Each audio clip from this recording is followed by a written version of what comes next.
Ed, what are you watching out for, and what do you think it would take to excite people and not just have this narrative that Apple's playing catch-up sustain itself?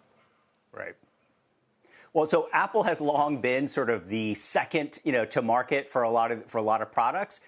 But the other thing to really underscore here is that Apple is really just a platform company. It's always been a platform company. Even the software that runs a lot of its hardware has really been from other developers. Or if you think about the iPhone, it's apps that really drive its popularity, which, Apple doesn't really own all the apps either. So in terms of generative AI, if it can really convince the rest of us that, they're a platform for AI as well, meaning whether it's ChatGPT or Google or Microsoft or anyone else that's in the market for this, you have a choice as a consumer through Apple, then Apple, I think, can really succeed. It needs to lean into what it's always been, which is, as I said, a platform business. Right. And so that, tells you what exactly for these slew of announcements and much of the details that are already kind of coming out.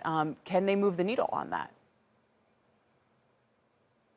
Yeah, I think, again, there hasn't really been a lot of information yet as to what exactly they plan to do. There's, we've done reporting, as have others, that they've cut a deal with OpenAI, ChatGPT. They're trying to cut a deal with Google. So again, that sort of gives us a sense that, they probably want to get as many sort of AI developers onto their platform the same way they did with the App Store. So if they really become sort of an app store for AI, then I think they're really leaning into their strengths.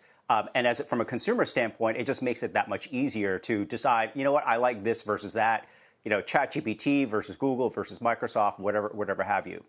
Barton, I'll quote from the analyst Ben Thompson this morning, who says any analysis of Apple's prospects in an AI world should start with the assumption that AI is a complement to Apple's business, not disruptive, and that it makes high-performance hardware more relevant, not less. Do you think he's right about that? And would that excite you more about the stock? Sure. I mean, I think Ben Thompson at Stratechery, I'm a subscriber. He does great work. In general terms, I think there's a lot to agree with in that kind of statement. But I think that what is also clear is that, while Apple has great opportunities today, they also have great risks, right? So, the first is, can they come up with a feature set that compels people to do an upgrade cycle?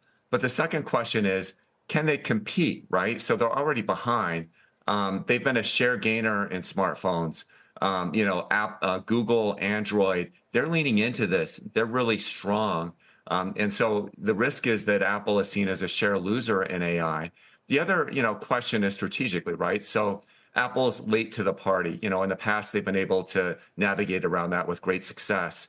But here it's different, right? The technology is not just what's on your device, but is the connection into the cloud. And those cloud connections are largely powered by NVIDIA chips, where Apple's not as meaningful a player as Google, as Microsoft, as others that they're going to be up against. So, by leaning on their own chips in the cloud, can they really deliver an effective service?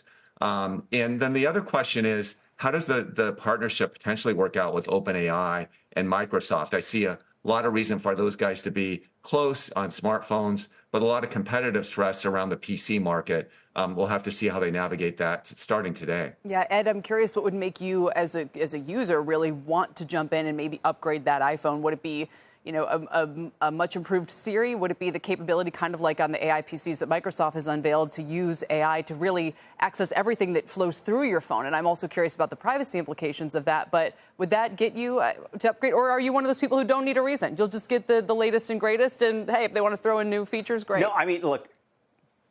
Yeah, so look, I think whenever Apple comes out with anything new, I'm one of those, consumers are like, let's get it right away. I do think, however, that in terms of AI, if it really can become sort of a one-stop shop, but more importantly, integrate that feature, that service through all its apps, through all my, calendaring, email, if it can sort of give me updates as I'm getting, I wanted to look at for a specific email, for example, and it sort of then notifies me.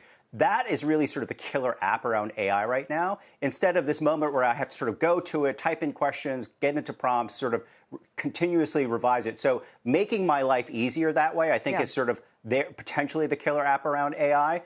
But still, the underlying question I have is just, I still don't understand how generative AI is a business.